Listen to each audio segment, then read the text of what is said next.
Key lime bars, the perfect tangy sweet summer dessert. Just like a key lime pie, but slightly more portable and shareable. Let me show you how to make them. Start by lining an 8-inch or 20-centimeter square pan with parchment paper. I've put a little bit of butter in mine to help the parchment paper stick. Then I've cut 4 slits in the longest part of the parchment paper to line up with the edges of my pan. That way, the parchment just slides right in and it fits perfectly every time. I like to make a crease in the long edges so that they don't flop over my key lime bars.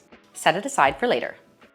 Preheat your oven to 175 degrees Celsius or 350 degrees Fahrenheit. You'll need 200 grams or 2 cups of graham cracker crumbs for this recipe. I'm using whole graham crackers that I'm putting through the food processor to make into a fine crumb.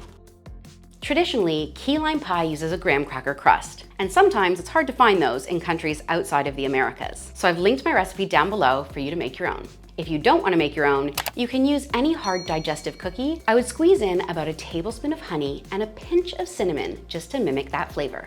Check for any large pieces, help to break them down a little bit, and pulse a little bit more. You could also pop them in a Ziploc bag and bash them down with a rolling pin. Sometimes I find it's better to pulse the last few seconds because it helps to throw the ingredients up and you get all of those last little bits of cookie. And now you can see we have graham cracker crumbs. Add in 1/3 a cup, 70 grams of light brown sugar, and mix it up. Then add in 1/2 cup, 113 grams of melted butter. I'm using salted butter, but if you're using unsalted, add in a pinch of salt as well. Once your crust has come together and it looks something like this, pretty moist, you're going to pour it into your pan that we prepared earlier. Once you've got it completely spread out, start pressing it down into the base of the pan. We want this to be pretty compact so that it holds the bars together. And into the oven. The crust will need to bake for 10 minutes, then let it cool slightly. To a bowl, add 4 egg yolks. If you only have 3 egg yolks on hand, it will still work. The 4 just makes it a little bit richer. Then add 1 can, 14 ounces or 400 grams of sweetened condensed milk.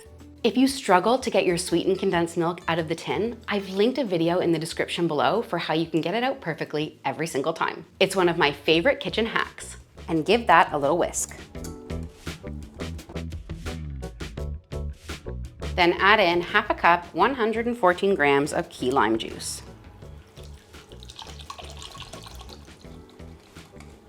If you can't get key lime juice, you can absolutely just use regular lime juice, but I would substitute about 1/3 of it for lemon juice to help get the same color and flavor. If you're using key lime juice and you want this to be a more vibrant green, you'll have to add in some food coloring.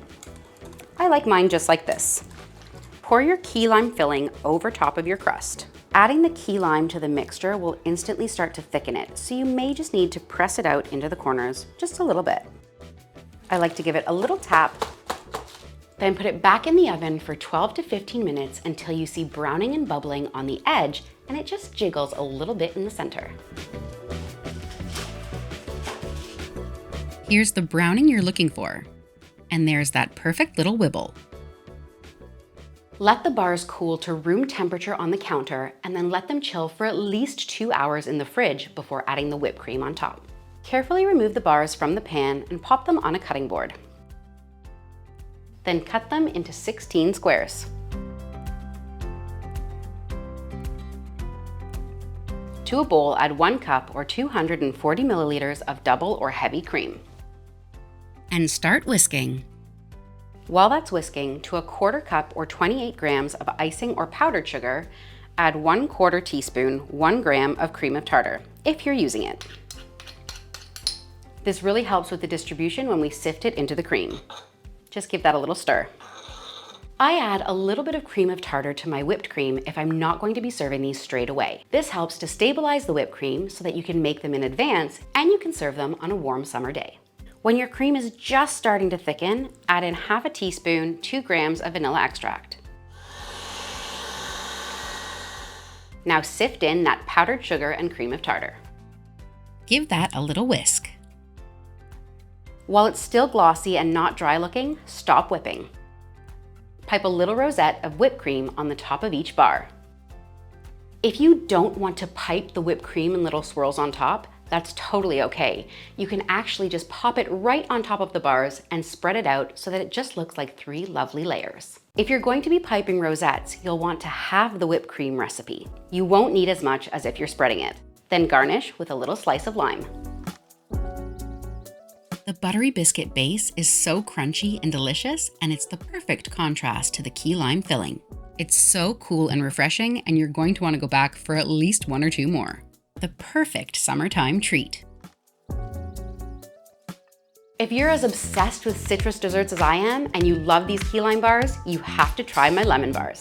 If you found this video helpful, please head down below, hit the like button or the hype button, and let me know, have you ever squeezed your own key limes?